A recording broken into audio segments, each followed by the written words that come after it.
ममता दीदी का राज आ जाएगा तो हम लोग फिर बांग्लादेश से कलकत्ता में ढुक जाएंगे, छोड़ेंगे नहीं। నమస్తే, welcome to our Telugu. West బెంగాల్లో మమతా బెనర్జీ యొక్క టీఎంసీ పార్టీ అధికారం కోల్పోయిన తర్వాత ప్రస్తుతం వాళ్ళు చేసిన అనేక అన్యాయాలు, దుర్మార్గాలన్నీ ఒక్కొక్కటిగా బయటకు వస్తున్నాయి. దీంట్లో ప్రపంచవ్యాప్తంగా మాదక ద్రవ్యాలకు సంబంధించినటువంటి ఒక హబ్గా మారినటువంటి డైమండ్ హార్బర్ మాఫియా యొక్క అక్కడ జరిగినటువంటి అనేక విషయాలు అనేది ఒక్కొక్కటిగా బయటకు వస్తున్నాయి.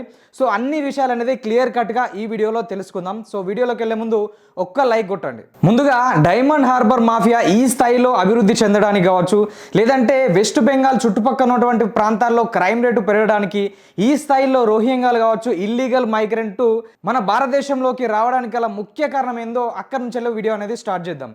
సో ఇప్పుడు బీఎస్ఎఫ్ జవాన్లు కావచ్చు, లేదంటే పత్రికేయులు కావచ్చు, ఇక్కడ నుంచి వెళుతున్నటువంటి బంగ్లాదేశీలను వాళ్ళ దగ్గర మైక్ పెట్టి అడిగితే వాళ్ళు చెప్తున్న విషయం ఏంది? సో మాకు టీఎంసీ కార్యకర్తలు, టీఎంసీ నాయకులే వాళ్ళు పిలిపించి మరి మాకు ఆధార్ కార్డులు ఇచ్చారు, ఓటర్ ఐడీలు ఇచ్చారు. ఆధార్ కార్డుకు 10,000, ఓటర్ ఐడికి 5,000 చొప్పున వసూలు చేసి మరీ